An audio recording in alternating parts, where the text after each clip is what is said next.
ಕೇವಲ ಇದು ಬಿಜೆಪಿಯ NDAಯ ಸೋಲು ಗೆಲುವು ಅಥವಾ ತಂತ್ರ ಅತಂತ್ರ ಅಸ್ಥಿರತೆಯ ಪ್ರಶ್ನೆ ಅಲ್ಲ. ಉದ್ಧವ್ ಠಾಕ್ರೆ ಉದ್ದಟತನದ ಮಾತಾಡ್ತಾರೆ. ಇವತ್ತು ನಾವು INDA ಸಭೆ ಸೇರ್ಲಿಕ್ಕಿದ್ದೇವೆ. TDPಯ ಚಂದ್ರಬಾಬು ನಾಯ್ಡು ಮತ್ತು ನಿತೀಶ್ ಕುಮಾರ್ ಕೂಡ ಆಹ್ವಾನ ಕೊಟ್ಟಿದ್ದೇವೆ, ಅವರು ಬರ್ತಾರೆ, ಪ್ರಧಾನಿ ಆಯ್ಕೆ ಮಾಡ್ತೇವೆ. ಇದು ಅನೈತಿಕ. ಅಥವಾ ಕಾಂಗ್ರೆಸ್ 136 ವರ್ಷದ 75 ವರ್ಷದಲ್ಲಿ 56 ವರ್ಷ ಆಳ್ವಿಕೆ ಮಾಡಿದಂಥ ನಾವೇ ಅಂತ ಬೀಗುತ್ತಾ ಇದ್ದಂಥ ಒಂದು ಪಕ್ಷ ಇವತ್ತು 100 ಗಡಿಯನ್ನು ದಾಟಿಲ್ಲ. ಅದು ಭವಿಷ್ಯದಲ್ಲಿ ಬಹಳ ದೊಡ್ಡ ಖತರ್ನಾಕನ್ನು ಎದುರಿಸಬೇಕಾಗಿದೆ ಬಿಜೆಪಿ. ಏನು ಗೊತ್ತಾ, ಕೇವಲ ಮೋದಿ ಮೋದಿ ಮೋದಿ ಅಂತ ನೀವು ಕೆಳಗಿನ ಭಾಗವನ್ನು ಸಂಪೂರ್ಣವಾಗಿ ಮರ್ತಿದ್ದೀರಿ. 2019 ಚುನಾವಣೆಯವರೆಗೂ ಮೋದಿಯವ್ರ ಬಾಯಲ್ಲಿ ಬಿಜೆಪಿ ಇತ್ತು. ಈ ಸಾರಿ ಏನಾಯ್ತು? ಫಿರ್ ಏಕ್ ಬಾರ್ ಮೋದಿ ಸರ್ಕಾರ, ಮೋದಿ ಗ್ಯಾರಂಟಿ, ಮೋದಿ ಕರೆಗಾ, ಮೋದಿ ಮೋದಿ ಮೋದಿ ಮೋದಿ ಮೋದಿ. ಬಿಜೆಪಿ ಇಲ್ವೇ ಇಲ್ಲ.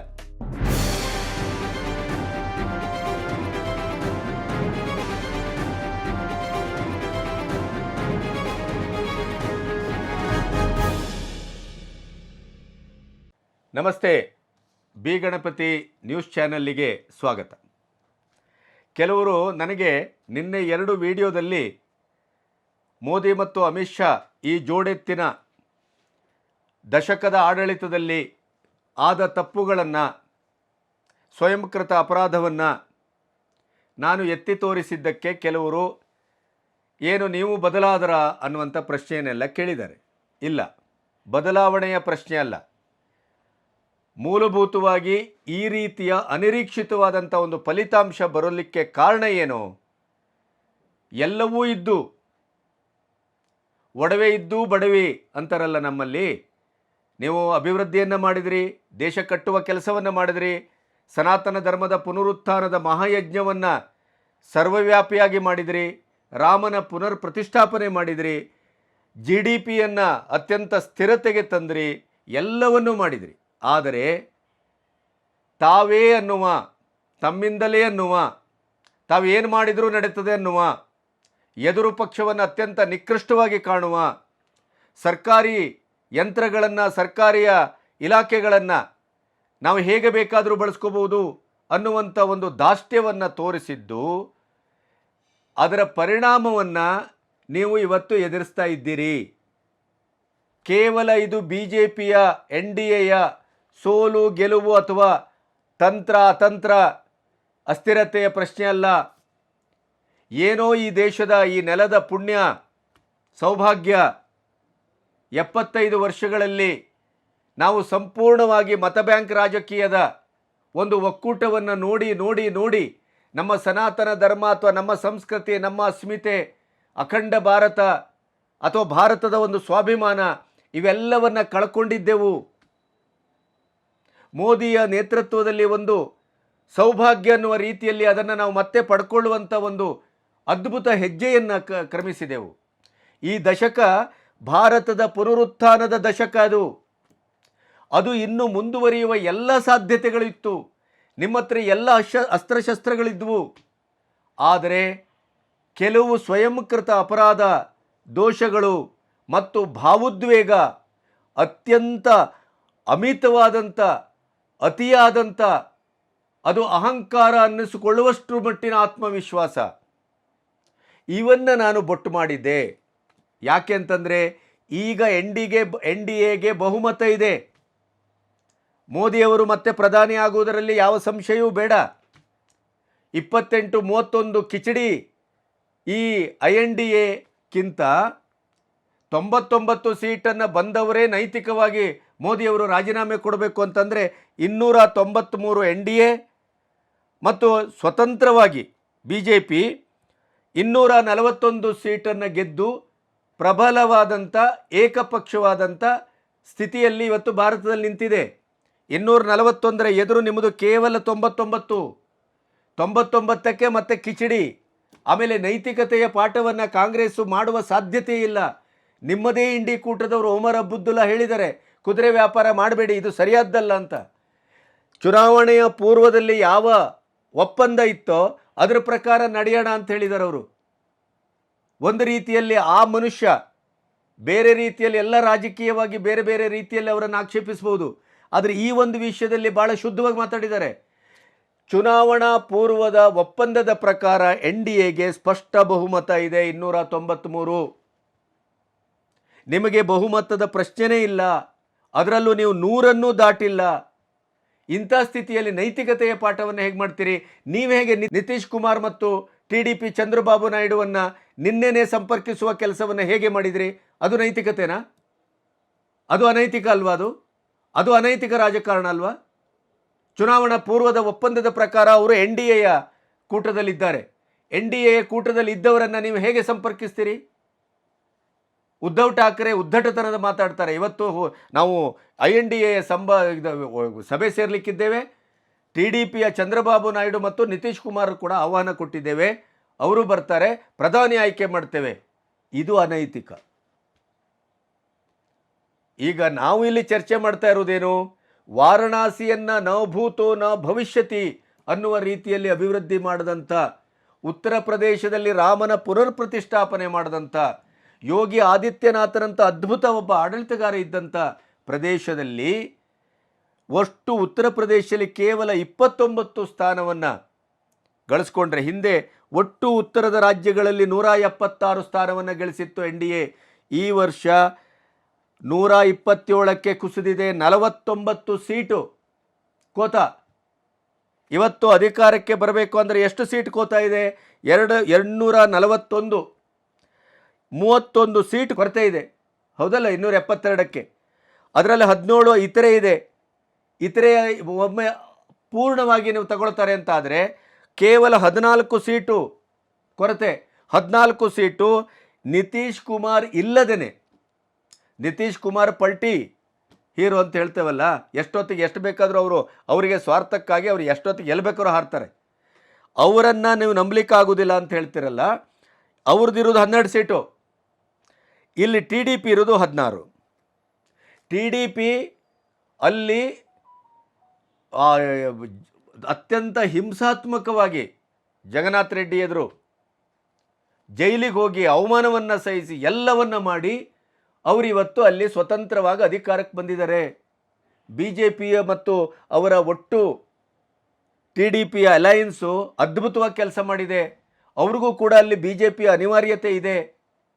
ಹಾಗಾಗಿ ಕೇವಲ TDPಯನ್ನು 16 ಸೀಟನ್ನು ತೆಗೆದುಕೊಂಡ್ರು ಅವರು ಸುರಕ್ಷಿತವಾಗಿ ಸರ್ಕಾರ ಮಾಡಬಹುದು. ಆದರೆ ಪ್ರಶ್ನೆ ಇರುವುದೆಲ್ಲಿ ಅಂತಂದರೆ, ನೀವು ಕಳ್ಕೊಂಡ ರೀತಿ, ನಿಮ್ಮದೇ ಆದಂಥ 303 ಸೀಟನ್ನು ಇಟ್ಟುಕೊಂಡು NDA ಸರ್ಕಾರ ಮಾಡುವ ದಮ್ಮೇನು, ಆ ಸ್ವಾವಲಂಬನೆ ಏನು? ಅದೇ ಈಗ ಒಂದು NDA ಕೂಟದ ಎಲ್ಲ ಅವಲಂಬಿತ ಮಿತ್ರ ಪಕ್ಷಗಳೊಟ್ಟಿಗೆ ಸರ್ಕಾರ ಮಾಡುವಂಥ ಒಂದು ಅನಿವಾರ್ಯವಾದಂಥ, ಉಸಿರುಕಟ್ಟುವಂಥ, ಆಗಾಗ ಬರುವ ಅವಿಶ್ವಾಸ ನಿರ್ಣಯಕ್ಕೆ ತಾಕಲಾಟ ಮಾಡುವಂಥ ಪರಿಸ್ಥಿತಿ ಮೋದಿಗೆ ಬಂತಲ್ಲ, ಇದು ಯಾಕೆ? ಇದು ನನ್ನ ಪ್ರಶ್ನೆ. ಈ ನೆಲೆಯಲ್ಲೂ ನಾವು ಸ್ವವಿಮರ್ಶೆಯನ್ನು ಮಾಡದೇ ಇದ್ದರೆ, ಬರೀ ಮೋದಿ ಮೋದಿ ಮೋದಿ ಅನ್ನುವಂಥ ಒಂದು ಅಮಲಲ್ಲೇ ನಾವು ದಿನ ಕಳೆದರೆ ಹೇಗಾಗತ್ತೆ? ಇದು ನಮ್ಮ ವಿಶ್ಲೇಷಣೆ, ಇದು ನಮ್ಮ ಪ್ರಶ್ನೆ. ಯಾಕೆಂತಂದರೆ ನೀವು ಹಾಗೆ ನೋಡಿದರೆ ಈಗ NDA ಒಂದು ತೀವ್ರವಾದಂಥ ಸೋಲು ಅಂತ ಇದನ್ನು ಒಪ್ಪಿಕೊಳ್ಳಿಕ್ಕೂ ಆಗೋದಿಲ್ಲ. ಯಾಕೆಂತಂದರೆ NDAಗೆ ಅಂತ ಹೇಳುವಂಥ ಒಂದು ಪರಿಸ್ಥಿತಿ ಲಭ್ಯವಾಗಿಲ್ಲ. ಸ್ಪಷ್ಟ ಬಹುಮತ ಇದೆ, ಆದರೆ ಸ್ಪಷ್ಟ ಬಹುಮತ BJPಯಲ್ಲಿದ್ದು ಮಿತ್ರ ಪಕ್ಷಗಳನ್ನು ಸ್ನೇಹಿತರಾಗಿ ಕೊಂಡೋದಂಥ ಈ ದಶಕ ಇತ್ತಲ್ಲ, ಆ ರೀತಿಯಲ್ಲಿ ಇದಿರುವುದಿಲ್ಲ. 56 ಇಂಚು ಪ್ರಧಾನಿ 24 ಇಂಚಿನ ಎದೆಯಲ್ಲಿ ಕೆಲಸ ಮಾಡಬೇಕಾಗತ್ತೆ.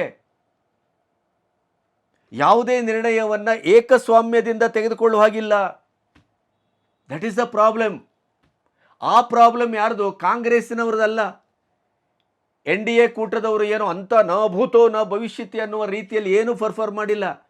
ಅವರ ಪರ್ಫಾರ್ಮೆನ್ಸ್ ನಿರೀಕ್ಷೆಗಿಂತ ಅದ್ಭುತವಾಗಿದೆ, ಅದರಲ್ಲಿ ಪ್ರಶ್ನೆ ಬೇರೆ.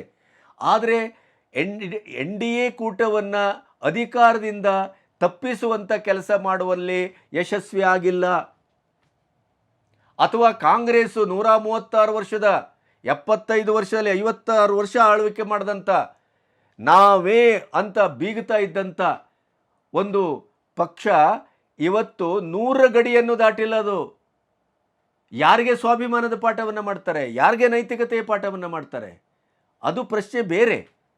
ಆದರೆ ಈ ಸೋಲಿಗೆ ಕಾರಣ ಏನು ಅನ್ನೋದನ್ನು ನೋಡಿದ್ರೆ ಅದು ಮೋದಿಯವರ ಅಡಿಯಲ್ಲೇ ಇದೆ, ಅಮಿತ್ ಶಾ ಅವರ ಅಡಿಯಲ್ಲಿದೆ, ನಡ್ಡಾ ಅವರದಲ್ಲಿ ಅಡಿಯಲ್ಲಿದೆ, ಕೇಂದ್ರದಲ್ಲೇ ಇದೆ. ಅದನ್ನು ನಾವಿವತ್ತು ಶೋಧ ಮಾಡಲಿಕ್ಕೆ ಹೊರಟದ್ದು. ಎನ್ ಡಿ ಎ ಕೂಟದ ಹೀನಾಯ ಸೋಲು ಅನ್ನೋ ಪ್ರಶ್ನೆನೇ ಇಲ್ಲ.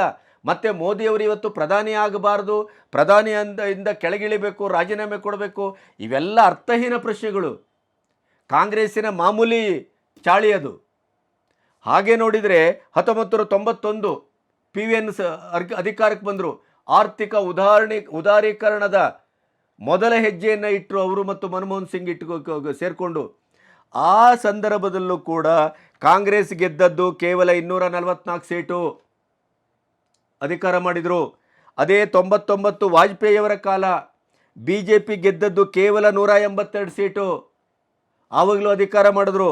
ಇನ್ನು 2004ರಿಂದ 2009, 2009ರಿಂದ 2014ವರೆಗೇನು ಮನಮೋಹನ್ ಸಿಂಗ್ ನೇತೃತ್ವದಲ್ಲಿ ಅಧಿಕಾರಕ್ಕೆ ಬಂತಲ್ಲ ಯು ಪಿ ಎ 2004ರಲ್ಲಿ ಗೆದ್ದದ್ದು ಕಾಂಗ್ರೆಸ್ಸು 145 ಸೀಟು. ಅದೇ 2009ರಲ್ಲಿ 206 ಸೀಟು. ಹಾಗೆ ನೋಡಿದರೆ UPA ಇವತ್ತು ಸ್ಪಷ್ಟ ಬಹುಮತವನ್ನು ಪಡ್ಕೊಂಡಿದೆ. ಮತ್ತು ಸಿಂಗಲ್ ಲಾರ್ಜೆಸ್ಟ್ ಪಾರ್ಟಿಯಾಗಿ BJP ಹೊರಹೊಮ್ಮಿದೆ 241. ಇವರು ಯಾವುದೇ ರೀತಿಯಲ್ಲೂ ಕ್ಲೈಮ್ ಮಾಡುವಾಗಿಲ್ಲ. ಆದರೆ ಕಾಂಗ್ರೆಸ್ಸಿನ ಸಾಧನೆ ಏನು ಅಂತಂದರೆ 10 ವರ್ಷದ ಬಳಿಕ ಅಧಿಕೃತವಾದಂಥ ವಿರೋಧ ಪಕ್ಷವಾಗಿ ಹೊಮ್ಮಿದೆ. ಇದು ಅವರ ಸಾಧನೆ. ಈ ಹಿನ್ನೆಲೆಯಲ್ಲಿ ನೋಡಿದಾಗ ಆ ರೀತಿಯ ಲೆಕ್ಕಾಚಾರದಲ್ಲಿ ಮೋದಿಯವರು ಅವರ ಪ್ರಧಾನಿ ಆಗುವಂಥ ಮಟ್ಟಕ್ಕೆ ಬಂದಿದ್ದಾರೆ. ಆದರೆ ಸಮಸ್ಯೆ ಇರುವುದು ಉತ್ತರ ಪ್ರದೇಶ, ಹರಿಯಾಣ, ರಾಜಸ್ಥಾನ, ಬಿಹಾರ, ಇವನ್ನೆಲ್ಲ, ಹಿಮಾಚಲ ಪ್ರದೇಶ, ಇವನ್ನೆಲ್ಲ ನೀವು ಕೈಯಲ್ಲಿದ್ದು ಅಂಗೈಯಲ್ಲಿ ಬೆಣ್ಣೆ ಇಟ್ಟುಕೊಂಡು ನೀವು ಸಂಪೂರ್ಣವಾಗಿ ಧರಾಶಾಯಿ ಆಗಬೇಕಾದಂಥ ಅಗತ್ಯವೇ ಇರಲಿಲ್ಲ. ಅದಕ್ಕೆ ಕಾರಣ ಏನು? ಯಾಕೆಂತಂದರೆ ಇದೇ ವರ್ಷದಲ್ಲಿ ಈಗ ಇದಿದೆ, ಏನೋ ಚುನಾವಣೆ ಇದೆ. ಮಹಾರಾಷ್ಟ್ರದಲ್ಲಿ ಚುನಾವಣೆ ಇದೆ, ಹರಿಯಾಣದಲ್ಲಿ ಚುನಾವಣೆ ಇದೆ, ಜಾರ್ಖಂಡದಲ್ಲಿದೆ. ಹರಿಯಾಣದಲ್ಲಿ ನೀವೇ ಅಧಿಕಾರವನ್ನು ಮಾಡ್ತಾ ಇದ್ರಿ, ಆದರೂ ರೈತ ಚಳವಳ ಅದರ ಪ್ರಭಾವ. ಅಗೇನ್ ಕೃಷಿ ಕಾನೂನನ್ನು ತಂದ ನಂತರ ಅಥವಾ ತರುವ ಮೊದಲು ಇಡೀ ದೇಶದ ಜನತೆಗೆ ಅದರ ಇಡೀಯದಾದ ಪರಿಚಯ ಮಾಡಿದ್ದಿದ್ರೆ ಈ ಸಮಸ್ಯೆ ಆಗ್ತಿರಲಿಲ್ಲ. ಖಲಿಸ್ತಾನಿಗಳೊಟ್ಟಿಗೆ ಇಂಡಿ ಕೂಟ ಸೇರಿಕೊಂಡು ಈ ದೇಶದ್ರೋಹಿ ಚಟುವಟಿಕೆಗಳನ್ನು ಮಾಡಿಯೂ ಕೂಡ ಒಂದು ರೀತಿಯಲ್ಲಿ ನಾವು ದೇಶದ ಪರವಾಗಿ ನಿಂತಿದ್ದೇವೆ, ರೈತರ ಪರವಾಗಿ ನಿಂತಿದ್ದೇವೆ ಅಂತ ಅವರು ಪೋಸ್ಟ್ ಕೊಡ್ತಾರೆ. ಕಾರಣ ಏನು? ನೀವು ಜನಸಾಮಾನ್ಯರಿಗೆ ಮುಟ್ಟಿಸಿಲ್ಲ, ನಿಮ್ಮ ಜನಪ್ರತಿನಿಧಿಗಳ ಕೆಲಸ ಮಾಡಿಲ್ಲ. ಮೋದಿ ಇದ್ದ ಮೇಲೆ ನಮ್ದು ಯಾಕೆ? ಭವಿಷ್ಯದಲ್ಲಿ ಬಹಳ ದೊಡ್ಡ ಖತರ್ನಾಕನ್ನು ಎದುರಿಸಬೇಕಾಗಿದೆ BJP. ಏನು ಗೊತ್ತಾ? ಕೇವಲ ಮೋದಿ ಅಂತ ನೀವು ಕೆಳಗಿನ ಭಾಗವನ್ನು ಸಂಪೂರ್ಣವಾಗಿ ಮರ್ತಿದ್ದೀರಿ. ಲೋಕಲ್ ಕ್ಯಾಂಡಿಡೇಟ್ಗಳು ಬದಮಾಶಿಗಳಾಗಿದ್ದಾರೆ, ನಿರ್ವೀರ್ಯರಾಗಿದ್ದಾರೆ, ನಿಷ್ಕ್ರಿಯರಾಗಿದ್ದಾರೆ. ಇದರಿಂದ ಹೇಗೆ ಸಮಗ್ರವಾದಂಥ ಒಂದು ಪಕ್ಷವನ್ನು ಕಟ್ತೀರಿ? ಕಾಂಗ್ರೆಸ್ಸಿನ ಹಣೆ ಬರವು ಇದೇ ಆಗಿತ್ತು. ನೆಹರು, ಇಂದಿರಾ ಗಾಂಧಿ ಇವತ್ತಿಗೂ ಅದೇ ಹಣೆ ಬರ. ಹಾಗಾಗಿ ಅದು 6ಕ್ಕೆ ಏರುವುದಿಲ್ಲ, 3ಕ್ಕೆ ಇಳಿಯುವುದಿಲ್ಲ. ಅದರ ಭವಿಷ್ಯ ಅಲ್ಲಿಗೇನೆ 99 ಅದು. ಇಂಥ ಪರಿಸ್ಥಿತಿ BJPಗೂ ಬರ್ತದೆ ಅನ್ನೋದಕ್ಕೆ ಇದು ಬಹಳ ಸ್ಪಷ್ಟವಾದ ಸೂಚನೆ. ಇದು ಇಂಥ ಪರಿಸ್ಥಿತಿ ಮುಂದೊಂದಿನ BJPಗೂ ಬರುತ್ತೆ. ಮತ್ತು ಕಾಂಗ್ರೆಸ್ಸು ಮಾಡಿದಂಥ ಐತಿಹಾಸಿಕವಾದಂಥ ತಪ್ಪುಗಳನ್ನು BJPಯೂ ಮಾಡ್ತಾ ಇದೆ. ಅದಕ್ಕೆ ಬರ್ತೇನೆ ನಾನು. ಅದನ್ನು ಶೋಧ ಮಾಡ್ತಾ ಇದ್ದೇವೆ ನಾವು, ವಿನಃ BJP ವಿರೋಧ ಅಲ್ಲ ಅಥವಾ ಮೋದಿಯವರ ವಿರೋಧ ಅಲ್ಲ. ಈಗ ನೋಡಿ, ಇವರು ಮಹಾರಾಷ್ಟ್ರದಲ್ಲಿ ಮಾಡಿಕೊಂಡಂಥ ದರಿದ್ರ ಕೆಲಸಕ್ಕೆ ಇನ್ನು ವರ್ಷದಲ್ಲಿ ಅಲ್ಲಿ ಬರ್ತದೆ ಚುನಾವಣೆ. 288 ಸ್ಥಾನ ಇದೆ ಅಲ್ಲಿ. ಇಡೀ ದೇಶದ ಆರ್ಥಿಕವಾದಂಥ ಹಬ್ಬದು. ಅದೇ ನೀವು ಆಪರೇಷನ್ ಕಮಲ, ಒಂದು ಕಡೆ ಉದ್ಧವ್ ಠಾಕ್ರೆಗೆ, ಇನ್ನೊಂದು ಕಡೆ ಶರದ್ ಪವಾರ್ಗೆ, ದಲಿತರ ಮುಖಂಡ. ಅಲ್ಲಿ ಉದ್ಧವ್ ಠಾಕ್ರೆದು ಒಂದು ಭಾವನಾತ್ಮಕವಾದ ನೆಲೆ, ಅದು ಠಾಕ್ರೆ ಮನೆತನ. ನೀವು ಅದು ಎರಡನ್ನೂ ಡಿಸ್ಟರ್ಬ್ ಮಾಡಿದ್ರಿ. ಜನಕ್ಕೆ ಸರಿಯಾಗಿ ಕೊಟ್ಟರು ನಿಮಗೆ ಕಷಾಯ ಈ ಸರಿ. ಇನ್ನು ಇದೇ ವರ್ಷದಲ್ಲಿ ಆಗುತ್ತಲ್ಲ ವಿಧಾನಸಭಾ ಚುನಾವಣೆ, ಆವಾಗ ಕತೆ ಏನು? ಏಕನಾಥ್ ಶಿಂದೆ ಅಲ್ಲಿ ಕಡ್ದಾಕಿದ್ದೇನು? ಅಥವಾ ನೀವು ಇಷ್ಟು ಮಾಡಿಯೂ ಅಲ್ಲಿ ಸಾಧಿಸಿದ್ದೇನು? ಇಂಥ ತಪ್ಪುಗಳು ಮಾಡಬೇಕಾದ್ರೆ ಎಲ್ಲಾಯಿತು? ಉದ್ಧಟತನ ಕೇಂದ್ರದ್ದು, ಬಿ ಜೆ ಪಿಯ ಹೈಕಮಾಂಡಿನ ಹಿಟ್ಲರ್ಗಿರಿ, ರಾಜ್ಯದಲ್ಲಿ ದೇಶದಲ್ಲಿ ಮೋದಿಯವರ ಆಡಳಿತದಲ್ಲಿ ಹಿಟ್ಲರ್ಗಿರಿ ಇದೆ ಅಂತ ಇಂಡಿಕೂಟ ಕಾಂಗ್ರೆಸ್ಸು ಆಪಾದಿಸ್ತಾ ಇದೆ. ಅದಕ್ಕೆ ನನ್ನ ಸಹಮತ ಇಲ್ಲ. ಒಂದು ಧೀಮಂತಿಕೆಯ ರಾಜಕಾರಣ ಮತ್ತು ಆಡಳಿತ, ಆ ಎನ್ಫೋರ್ಸ್ಮೆಂಟ್ ಇಲ್ಲದೆ ಇದ್ದರೆ ಇಷ್ಟು ತೀವ್ರಗತಿಯಲ್ಲಿ 10 ವರ್ಷದಲ್ಲಿ ಭಾರತ ಈ ಲೆವೆಲ್ಗೆ ಬದಲಾಗ್ಲಿಕ್ಕೆ ಸಾಧ್ಯ ಇರಲಿಲ್ಲ. ಅಲ್ಲಿ ಬೇಕು. ಆದರೆ ಆಡಳಿತಾತ್ಮಕವಾಗಿ ಅದಿದ್ದರೆ ಓಕೆ. ನೀವು ರಾಜಕೀಯವಾಗಿ ಪಕ್ಷ ಸಂಘಟನೆಯಲ್ಲಿ ಅಥವಾ ದೇಶದೊಟ್ಟಿಗೆ ಬೇರೆ ಬೇರೆ ರಾಜ್ಯಗಳೊಟ್ಟಿಗೆ ಒಂದು ಸಂವಹನ ಮಾಡುವ ರೀತಿ ನೀತಿಗಳಲ್ಲಿ ಅಲ್ಲಿಯೂ ನಿಮ್ಮದೇ ಇದೇ ಹಿಟ್ಲರ್ಗಿರಿ ತೋರಿಸಿದರೆ ಮಹಾರಾಷ್ಟ್ರದಂಗೆ ಆಗತ್ತೆ. ಮಹಾರಾಷ್ಟ್ರ ನಿಮಗೊಂದು ಒಳ್ಳೆ ಸ್ಯಾಂಪಲ್ ಅದು. ಆಮೇಲೆ ಎಲ್ಲಿ ಮೋದಿಯವರು ತಪ್ಪಿದ್ದು ಎಲ್ಲಿ ಅಂತ ನೀವು ಒಂದೊಂದಾಗಿ ಹುಡುಕ್ತಾ ಹೋದರೆ ಮೂಲತಃ RSSನ ಸಂಪರ್ಕವನ್ನು ಕಡ್ಕೊಂಡದ್ದು, RSSನ್ನು ಓವರ್ಟೇಕ್ ಮಾಡಿದ್ದು.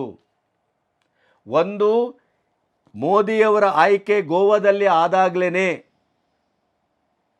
ಅವರದೇ ಗುರು ಅಡ್ವಾಣಿಯವರನ್ನು ಅವರು ಸೈಡ್ಲೈನ್ ಮಾಡಿದ್ದು. ಅಲ್ಲಿಂದನೇ RSS ಅಸಮಾಧಾನಕ್ಕೆ ಒಳಗಾಗಿದೆ. ಆಮೇಲೆ ಇವರು ಮೊದಲ ಅವಧಿ ಆಯಿತು, ಎರಡನೇ ಅವಧಿಗೂ ಭರ್ಜರಿ ಗೆಲುವು. ನಂತರ ಏನಾಯಿತು? ಮೋದಿ ಅಮಿತ್ ಶಾ ಮತ್ತೆ ಒಂದು ಅಧಿಕೃತ ಹೇಳಿಕೆ ಅಲ್ಲ, ಆದರೆ ಒಂದು ಹೇಳಿಕೆ ನಡ್ಡಾ ಅವರ ಬಾಯಲ್ಲಿ ಬಂದಿತ್ತು ಅನ್ನೋದು ಈಗ ಜಗಜ್ಜಾಹೀರಾಗ್ತಾ ಇದೆ. ಏನು? RSSನ ಕೃಪೆ ನಮಗೆ ಬೇಕಾಗಿಲ್ಲ. ಆದರೆ ನೆನಪಿಡಬೇಕು, ಜನಸಂಘ, RSS, ಆಮೇಲೆ ಬಿ ಜೆ ಪಿಯ ಮೂಲ ಧಾತು ಮತ್ತು ಹೊಕ್ಕುಳು ಬಳ್ಳಿಯೇ RSS ಅಲ್ಲಿದೆ. RSS ಅನ್ನು ನೀವು ಹೇಗೆ ಇಗ್ನೋರ್ ಮಾಡಿದ್ರಿ? ಈ ಸರಿ ಎಷ್ಟರ ಮಟ್ಟಿಗೆ ಅಂದರೆ RSSನ ಸಂಘಟನೆ ಮತ ಕೂಡ ಚಲಾಯಿಸಿಲ್ಲ ಅನ್ನೋದು ಅಧಿಕೃತವಾದ ಹೇಳಿಕೆ. ತಾಟಸ್ಥ್ಯ, RSSನ ತಾಟಸ್ಥ್ಯವೇ ಈ ಫಲಿತಾಂಶಕ್ಕೆ ಕಾರಣ. RSSನವರು ಮನೆಗೆ ಹೋಗಿ ಪ್ರಚಾರ ಮಾಡ್ತಾ ಇದ್ರು, ಮಾಡಿಲ್ಲ ಅದನ್ನು. ಇವನ್ RSSನವ್ರಿಗೂ ಬೇಕಿತ್ತು. ಅದು ಮದರ್ ಬೋರ್ಡು, ತಾಯಿ ಸಮಾನ, ಅದು ಮಾತೃ ಸಂಸ್ಥೆ. ಎಲ್ಲೋ ಇವರ ಉದ್ದಟತನದಿಂದ, ಅಹಂಕಾರದಿಂದ ಈ ರೀತಿ ವರ್ತಿಸ್ತಾ ಇದ್ದಾರೆ. ಆದರೆ ನಾವು ದೇಶದ ಹಿತದೃಷ್ಟಿಯಿಂದ ರಾಮಲಲ್ಲನ ಪ್ರತಿಷ್ಠಾಪನೆ ಆಗಿದೆ. ಮುಂದೇನಾದರೂ ತಪ್ಪಾದರೆ ಈ ದೇಶ ಅಲ್ಲೋಲ ಕಲ್ಲೋಲವಾಗ್ತದೆ. ಹಿಂದೂಗಳು ಬದುಕಲಾರದೇ ಇದ್ದಂಥ ವಿಷಮ ಸ್ಥಿತಿ ಬಂದು ಮುಟ್ತದೆ. ಆದ್ದರಿಂದ ನಾವು ಮುಂದೊಂದು ದಿನ ಅವರಿಗೆ ತಿಳಿ ಹೇಳೋಣ, ಈ ರೀತಿ ಕೆಲಸ ಮಾಡೋಣ ಈ ಸರಿ ಅಂತ ಅವರು ಯೋಚನೆ ಮಾಡಿಲ್ಲ. ಆದರೆ ಒಂದು, ಅವರು ಒಳಗಡೆ ನಿಂತಾಗ ಇನ್ನೊಂದು ಅನಿಸ್ತದೆ ನನಗೆ. ಸಪೋಸ್ ಈ ಸರಿ RSSನವರು ಅವರಿಗೆ ಮಾನ ಮರ್ಯಾದೆ ಕೊಡದೇ ಇದ್ದರು, ಅವರನ್ನು ಇಗ್ನೋರ್ ಮಾಡಿದರು, ಕಾಲಕ್ಕೆ ಕಸ ಮಾಡಿದರು, ನಾವು ದೇಶದ ಹಿತದೃಷ್ಟಿಯಿಂದ ನಾವು ಹೋಗಿ ಕೆಲಸ ಮಾಡ್ತೇವೆ ಅಂತ ಮಾಡಿ ಮತ್ತಿವರಿಗೆ ಬಹುಮತ ಬಂದಿದ್ದರೆ, ಬಹುಮತ ಇನ್ ದಿ ಸೆನ್ಸ್ NDAಗೆ ಹೇಳ್ತಾ ಇದ್ದಲ್ಲ ನಾನು, BJPಗೆ ಬಂದದಿದ್ದರೆ ಇವರು ಇನ್ನು ಅಹಂಕಾರದಲ್ಲಿ ಇವರನ್ನು ತಡೆಯಲಿಕ್ಕಾಗ್ತಿರಲಿಲ್ಲ. ಆದ್ದರಿಂದ ಇದನ್ನೊಂದು ಮಗ್ಗಲು ಮುಳ್ಳನ್ನು ಮುರಿಯುವ ಕೆಲಸವನ್ನು ಸ್ವತಃ RSS ಮಾಡಿದೆ. ಈ ಸೋಲಿಗೆ ಅಂದರೆ ಈ 272ರ ಬಹುಮತಕ್ಕೆ ಸ್ವತಃ ಏಕಪಕ್ಷವಾಗಿ BJP ಬಾರದಿರುವುದಕ್ಕೆ RSSನ ತಾಟಸ್ಥ್ಯ ಮತ್ತು RSSನ್ನು ಇವರು ಇಗ್ನೋರ್ ಮಾಡಿದ ಅಹಂಕಾರವೇ ಕಾರಣ ಅಂತ ಇವತ್ತು ಬಹಳ ದೊಡ್ಡ ಚರ್ಚೆ ಆಗ್ತಾ ಇದೆ. ಇದು ಬಹಳ ದೊಡ್ಡ ತಪ್ಪು ಮಾಡಿದ್ದು ಮೋದಿ ಮತ್ತು ಅಮಿತ್ ಶಾ ಟೀಮ್. ಅಂದರೆ ಹತ್ತಿದ ಏಣಿಯನ್ನೇ ಮರೆತರು. ನಮ್ಮ ದೇಶದಲ್ಲಿ ಇವತ್ತು BJP ಈ ಮಟ್ಟಕ್ಕೆ ಬಂದದ್ದಿದ್ರೆ ಅಡ್ವಾಣಿಯವರ ರಥಯಾತ್ರೆ ಕಾರಣ. ರಥಯಾತ್ರೆಯ ಆ ಒಂದು ಇಡೀದಾದಂಥ ಒಂದು ದೇಶದಲ್ಲಿ BJP ಮತ್ತು RSS ಸೇರಿಕೊಂಡು ಆ ಒಂದು ಇಡೀ ಕಾಲವನ್ನು ಕಟ್ಟಿದ್ರಲ್ಲ, ಅದರ ಪರಿಣಾಮ ಇವತ್ತು BJP ಅಧಿಕಾರದಲ್ಲಿರೋದು. ಮತ್ತು ರಾಮಲಲ್ಲಾನ ಪ್ರತಿಷ್ಠಾಪನೆ ಕೂಡ ಅದರ ಹವಿರ್ಭಾಗ ಸೇರಬೇಕಾದದ್ದು RSSಗೆ ಮತ್ತು ಅಡ್ವಾಣಿಯವರಿಗೆ. ಆದರೆ ರಾಮಲಲ್ಲಾನ ಪುನರ್ ಪ್ರತಿಷ್ಠಾಪನೆಯಲ್ಲಿ RSS ಅನ್ನು ಸಂಪೂರ್ಣ ಇಗ್ನೋರ್ ಮಾಡಲಾಯಿತು. ಅಡ್ವಾಣಿಯವರನ್ನು ಅವಮಾನಕರಿ ಮಾಡಲಾಯಿತು. ಅಡ್ವಾಣಿಯವರನ್ನು ಯಾವುದೇ ರೀತಿಯ ಬೆಲೆ ತೆತ್ತಾದರೂ ಅವತ್ತವರನ್ನು ಪ್ರತಿಷ್ಠಾಪನಾ ಮಹೋತ್ಸವಕ್ಕೆ ಅಲ್ಲಿ ಅಯೋಧ್ಯೆಯಲ್ಲಿ ಅವರಿಗೆ ಪ್ರಥಮ ಪ್ರಾತಿನಿಧ್ಯ ಸಿಗತಕ್ಕದ್ದಿತ್ತು. ಅದು ಇಡೀ ಜನರ ಮನಸ್ಸಿನಲ್ಲಿ ಅದು ಉಳಿದಿದೆ. ಆಮೇಲೆ ಮೋದಿಯವರೇ ಪ್ರಥಮವಾಗಿ ನಿಂತು ಸಂಪೂರ್ಣ ಮೋದಿಮಯ ಆಯ್ತಲ್ಲ, ಅದು ಕೂಡ RSS ಮತ್ತು ಅಡ್ವಾಣಿಯವರ ಉಪಸ್ಥಿತಿಯನ್ನು ನಿರಾಕರಿಸಿದ್ದು ಅದು ಜನರ ಮನಸ್ಸಲ್ಲಿ ಉಳಿದಿದೆ. ಮತ್ತೆ ಅಯೋಧ್ಯೆಯ ರಾಮನ ಪುನರ್ ಪ್ರತಿಷ್ಠಾಪನೆ ಅವಸರ ಆಯಿತು. ಅವಸರ ಮಾಡಬೇಕಾದ ಅಗತ್ಯ ಇರಲಿಲ್ಲ. ಈ ಚುನಾವಣೆಯ ನಂತರವೂ ಅಧಿಕಾರಕ್ಕೆ ಬಂದ ಮೇಲೆ ಬಹಳ ಚಂದವಾಗಿ ಅದನ್ನು ಮಾಡಬಹುದಾಗಿತ್ತು. ಅದಕ್ಕೆ ಒಂದು ಸಮಾಲೋಚನೆ ಮಾಡಿಲ್ಲ. RSSನವರೊಟ್ಟಿಗೋ ಅಡ್ವಾಣಿಯವರೊಟ್ಟಿಗೋ ಅಥವಾ ಸಾಧು ಸಂತರೊಟ್ಟಿಗೋ ಒಂದು ಸರಿಯಾದ ಸಮಚಿತ್ತದಿಂದ ಆಲೋಚನೆ ಮಾಡದೇನೆ ಅದಕ್ಕೆ ಹುಕುಂ ಮಾಡಲಾಯಿತು, ಆರ್ಡರ್ ಮಾಡಲಾಯಿತು. ಎಲ್ಲ ಆ ಒಂದು ರಾಮನ ಪುನರ್ ಪ್ರತಿಷ್ಠಾಪನೆಯ ಒಂದು ಮಹಾಯಜ್ಞದಲ್ಲಿ ಯಾರೆಲ್ಲ ಕಂಕಣಬದ್ಧರಾಗಿ ಕೆಲಸ ಮಾಡಿದ್ರೋ ಅವರನ್ನು ಸಂಪೂರ್ಣ ಇಗ್ನೋರ್ ಮಾಡಲಾಯಿತು. ಅದೇ ಉತ್ತರ ಪ್ರದೇಶದ ಇವತ್ತಿನ ಫಲಿತಾಂಶವೂ ಇರಬಹುದು. ಅದಕ್ಕೆ ಇನ್ನೊಂದು ಕಾರಣವೂ ಇದೆ. ಉತ್ತರ ಪ್ರದೇಶದಲ್ಲಿ ಹೊಡೆತ ತಿಂದದ್ರಿಂದಲೇ ಇವತ್ತು ಈ ಅತಂತ್ರತೆಯ ಮತ್ತು ಈ ಮಿತ್ರಕೂಟವನ್ನು ಅವಲಂಬಿಸಿದ ಅಧಿಕಾರಕ್ಕೆ ಬರಬೇಕಾದಂಥ ಒಂದು ಸಂದಿಗ್ಧ ಬಂತು. ಯಾಕೆ? ಕೇಂದ್ರದಿಂದಲೇ ಶಂಕದಿಂದ ತೀರ್ಥ. ಯಾವ ಪ್ರಶ್ನೆನೇ ಆಗಲಿ, ಅದು ಯಾವುದೇ ಸಂದರ್ಭದಲ್ಲಾಗಲಿ, ಉತ್ತರ ಪ್ರದೇಶದಲ್ಲಿ ನಮಗೆ ಬಂದಿರುವ ಮಾಹಿತಿ ಪ್ರಕಾರ ಯೋಗಿ ಆದಿತ್ಯನಾಥ್ ಅವರು 32 ಉಮೇದುವಾರರ ಒಂದು ಲಿಸ್ಟನ್ನು ಕೊಟ್ಟಿದ್ರು. ಸ್ವತಃ ಅಯೋಧ್ಯೆಯಲ್ಲಿ ಯಾವ ಕ್ಯಾಂಡಿಡೇಟ್ ಇವತ್ತು BJPಯಿಂದ ಸೋತು ಮುಖಭಂಗ ಅನುಭವಿಸ್ತೋ BJP, ಅದೇ ಕ್ಯಾಂಡಿಡೇಟನ್ನು ಹಾಕುವುದಕ್ಕೆ ಪ್ರಬಲವಾದ ವಿರೋಧವನ್ನು ಯೋಗಿ ಆದಿತ್ಯನಾಥ್ ಮಾಡಿದ್ರಂತೆ. ಆದರೆ ಯೋಗಿ ಆದಿತ್ಯನಾಥರ 32 ಸೀಟಲ್ಲಿ 3 ಸೀಟನ್ನು ಕೊಟ್ಟಿಲ್ಲ. ಈ ಹೈಕಮಾಂಡಿನ ದುರಹಂಕಾರ. ಸಂಪೂರ್ಣವಾಗಿ ಅದನ್ನು ಬದಲಾಯಿಸಲಾಯಿತು. ಆವಾಗ ಏನಾಯಿತು ಅಂದರೆ ಹೀಗಾಯಿತು. ಇದು ಈ ಪೆಟ್ಟು ಬಿದ್ದದ್ದು ಇಲ್ಲಿ. ಇಂಥ ತಪ್ಪುಗಳನ್ನು ಮಾಡಿದ್ರಿಂದಲೇ ಇವತ್ತಿನ ಸ್ಥಿತಿ. ಯೋಗಿ ಆದಿತ್ಯನಾಥರು ಅಂದರೆ ಟೋಟಲಿ ನಿನ್ನೆಯಿಂದ ನಾನು ಹೇಳ್ತಾ ಇರೋದೇನು, ನೀವು ಸೆಂಟ್ರಲ್ ಕೂತಿದ್ದೀರಿ, ಓಕೆ, 2 ಸಾರಿ ಅಧಿಕಾರಕ್ಕೆ ಬಂದಿದ್ದೀರಿ, 60ರ ದಶಕದ ನಂತರ ಈಗ 3ನೇ ಬಾರಿ ಅಧಿಕಾರಕ್ಕೆ ಬರ್ತಾ ಇರುವಂಥ ಭಾರತದ ಏಕೈಕ ಪಕ್ಷ. ಆದರೆ ನಾನು ಹೇಳ್ತಾ ಇರೋದು, ನೀವು ಒಂದು ಸಂವಾದವನ್ನು, ಸ್ಥಳೀಯತೆಯನ್ನು, ಸ್ಥಳೀಯ ಒಂದು ನಾಯಕತ್ವವನ್ನು ಅರ್ಥ ಮಾಡ್ಕೊಳ್ಳದೇನೆ ನಿಮಗೆ ಮನಸ್ಸು ಬಂದ ಹಾಗೆ ನೀವು ಅಧಿಕಾರ ಚಲಾಯಿಸೋದು, ಮತ್ತು ಯಾರಿಗೆ ಬೇಕಾದ್ರೂ ಟಿಕೆಟ್ ಕೊಡ್ಬೋದು, ಯಾರಿಗೆ ಬೇಕಾದರೂ ಟಿಕೆಟ್ ತಪ್ಪಿಸ್ಬೋದು. ಈಗ ನೋಡಿ ಉಡುಪಿಯಲ್ಲಿ ಇದು ನೀವು ಕಾರಣ ಅಥವಾ ಸ್ಥಳೀಯ ಇದೋ ಕಾರಣ ನನಗೆ ಗೊತ್ತಿಲ್ಲ.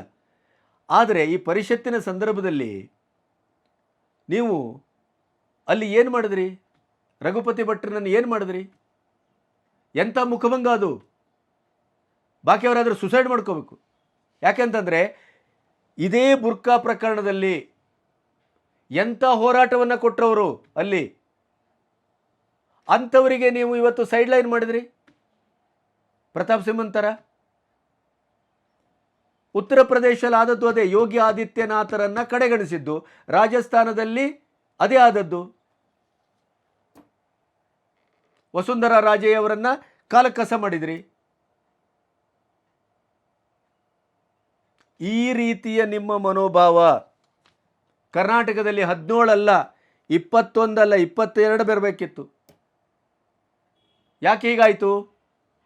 ಈಗ ನೀವು ಕರಡಿ ಸಂಗಣ್ಣನ ವಿಷಯ ಬಂದರೆ, ಒಂದು ಉದಾಹರಣೆಗೆ, ಅಲ್ಲಿ ಸಿದ್ದೇಶ್ವರ್ಗೂ ಹಾಗೇನೆ, ಅಲ್ಲಿಯೂ ನಿಮ್ಮ ಆಯ್ಕೆ ತಪ್ಪಾಯಿತು. ಕರಡಿ ಸಂಗಣ್ಣ 30 ವರ್ಷದಿಂದ ಇದ್ದಾರೆ ಅವರು. 94ರಿಂದ ಫಸ್ಟ್ MLA ಅವರು.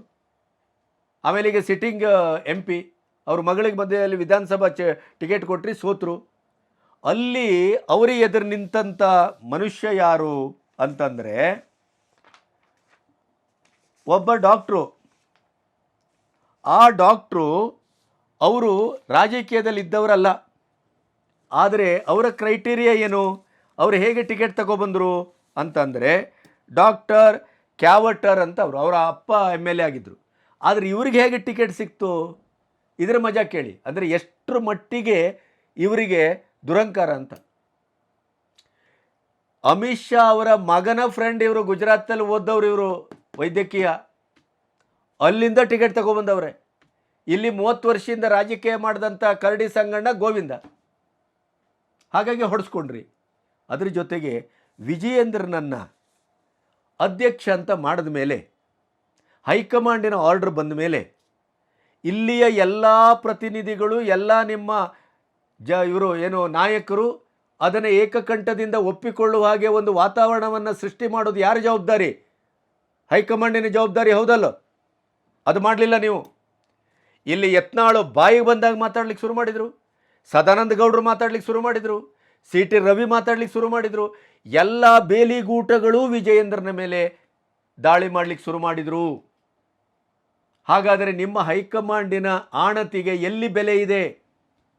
ಒಂದು ರೀತಿಯಲ್ಲಿ ಆ ಹುಡುಗ ಅತ್ಯಂತ ಸಂಕ್ರಮಣ ಸ್ಥಿತಿಯಲ್ಲಿ, ಚದುರಿ ಚಿತ್ರಾನ್ನ ಆದಂಥ ಪರಿಸ್ಥಿತಿಯಲ್ಲಿ, ಎಲ್ಲರೂ ಅವರವ್ರಿಗೆ ತಮಗೆ ಅಧಿಕಾರ ಬರಬೇಕು, ತಾವು ಅಧ್ಯಕ್ಷರಾಗಬೇಕು, ತಾವು ಅದಾಗಬೇಕು, ಎಲ್ಲರೂ ಎಲ್ಲ ರೀತಿಯಲ್ಲಿ ಅತ್ಯಂತ ಅಯೋಮಯವಾದಂಥ BJPಯ ರಾಜ್ಯದ ಸ್ಥಿತಿಯಲ್ಲಿ 6 ತಿಂಗಳನ್ನು ಕಾಯಿಸಿ ಕೊನೆಗೆ ನೀವು ಎಲೆಕ್ಷನ್ನಿನ ಸಂದರ್ಭದಲ್ಲಿ ವಿಜಯೇಂದ್ರನಿಗೆ ಪಟ್ಟ ಕಟ್ಟಿದ್ರಿ.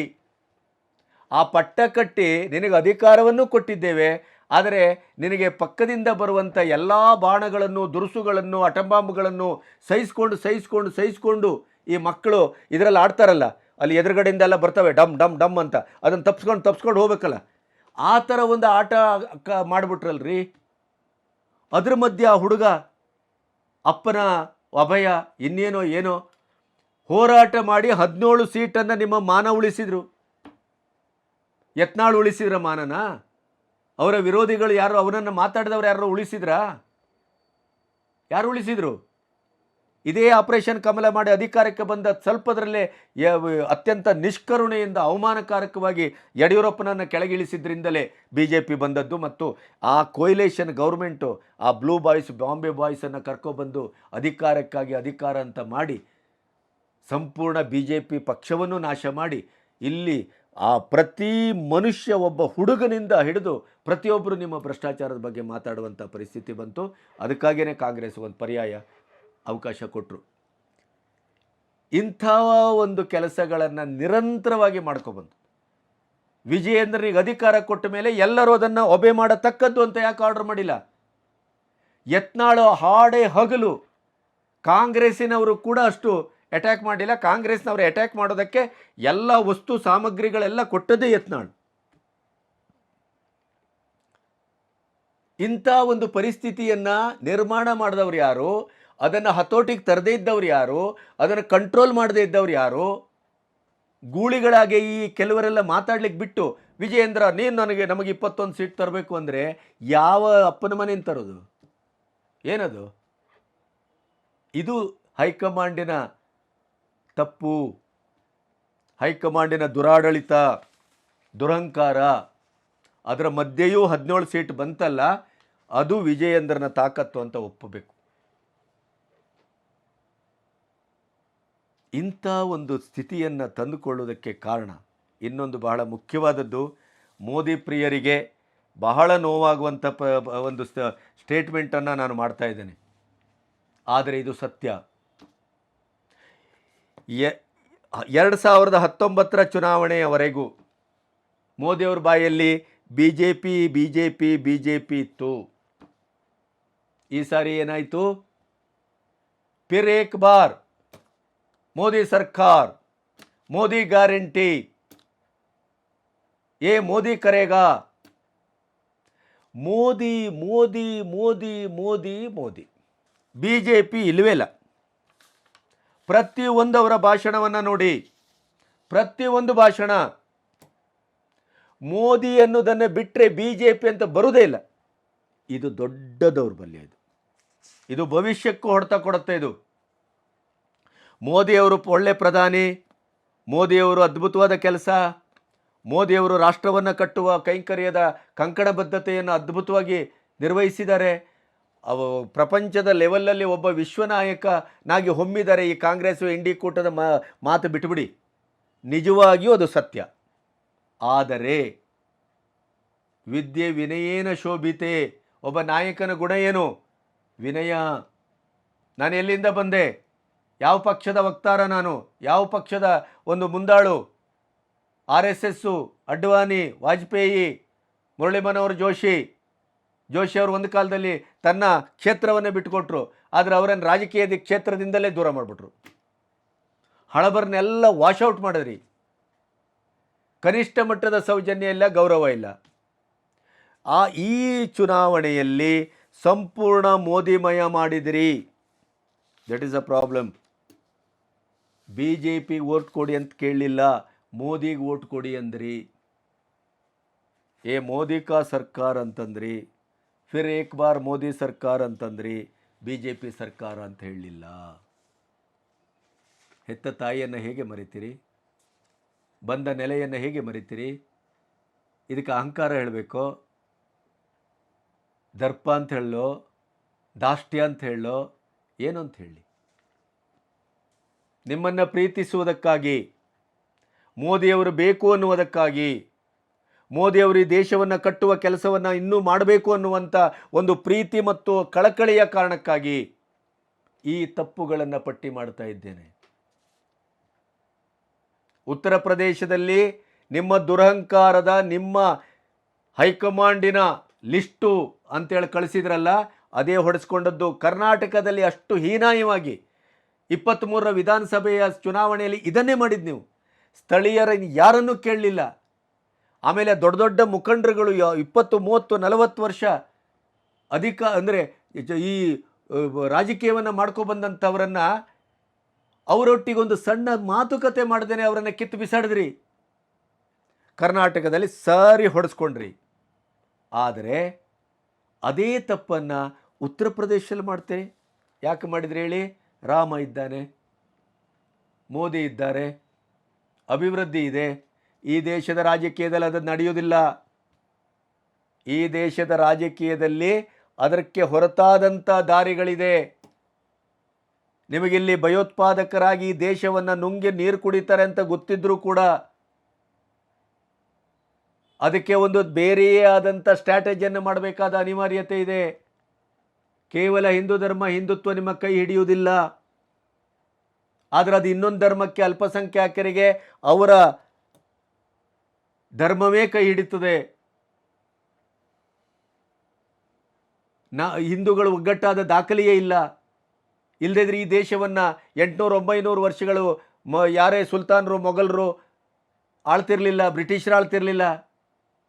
ನಮ್ಮ ಒಡಕನ್ನು, ನಮ್ಮ ಒಳ ಜಗಳವನ್ನು ನಾವು ಹಿಂದೂ ಧರ್ಮದಲ್ಲಿ ಇದ್ದೇ ಆ ಧರ್ಮವನ್ನು ಬೈಯುವವರು, ಆ ದೇವರುಗಳನ್ನು ಬೈಯುವವರು, ಹಿಂದೂ ಧರ್ಮ ಗೊಡ್ಡ ಧರ್ಮ ಅಂತ ಹೇಳುವವರು, ಅದೆಲ್ಲ ವೀಕ್ನೆಸ್ಸನ್ನು ತಿಳ್ಕೊಂಡೇ ಈ ದೇಶವನ್ನು ಎಲ್ಲರೂ ಬಂದವರೆಲ್ಲ ಆಳು ಹೋದರು. ಇವ್ಯಾವುದರ ಅರ್ಥವನ್ನು ಮಾಡ್ಕೊಳ್ಳದೇನೆ ಕೇವಲ ರಾಷ್ಟ್ರೀಯ ಹೆದ್ದಾರಿ ಮಾಡ್ತೇವೆ ಅಂಥೇಳಿ ಹೆದ್ದಾರಿಯಲ್ಲೇ ಸಾಗಿ ಸಾಗಿ ಸಾಗಿ ನಿಮ್ಮ ಎಲ್ಲ ವೈಯಕ್ತಿಕ ತಪ್ಪುಗಳು, ಅಮಿತ್ ಶಾ ಮತ್ತು ಮೋದಿ, ನಡ್ಡಾ ಈ ಗ್ಯಾಂಗಿನ ತಪ್ಪುಗಳು ಇವತ್ತು BJPಯನ್ನು ಒಂದು ಪೂರ್ಣ ಮಟ್ಟದ ಬಹುಮತಕ್ಕೆ ತರಗದೇ ಇರುವಂಥ ಅತಂತ್ರ ಸ್ಥಿತಿಗೆ ನೂಕಿದ್ದಿದ್ದರೆ ಕಾಂಗ್ರೆಸ್ ಅಲ್ಲ, ND ಕೂಟ ಅಲ್ಲ, ನಿಮ್ಮ ಎದುರಾಳಿಗಳು ಯಾರೋ ನಿಮ್ಮನ್ನು ಮಣಿಸುವಷ್ಟು ಶಕ್ತಿಯನ್ನು ಹೊಂದಲೇ ಇರಲಿಲ್ಲ. ಆದರೆ ನಿಮ್ಮ ತಪ್ಪುಗಳಿಂದಲೇ ನಿಮ್ಮ ಯಾವ ಕ್ಷೇತ್ರ ಸೇಫ್ ಅಂತ ಭಾವಿಸಿದ್ರೋ ಆ ಕ್ಷೇತ್ರಗಳೇ ನಿಮ್ಮನ್ನು ಹೊಡೆದಿದ್ದಾವೆ. ಅದಕ್ಕೆ ಕಾರಣ ನೀವೇ ಹೊರತು ಪ್ರತಿ ND ಕೂಟ ಅಲ್ಲ.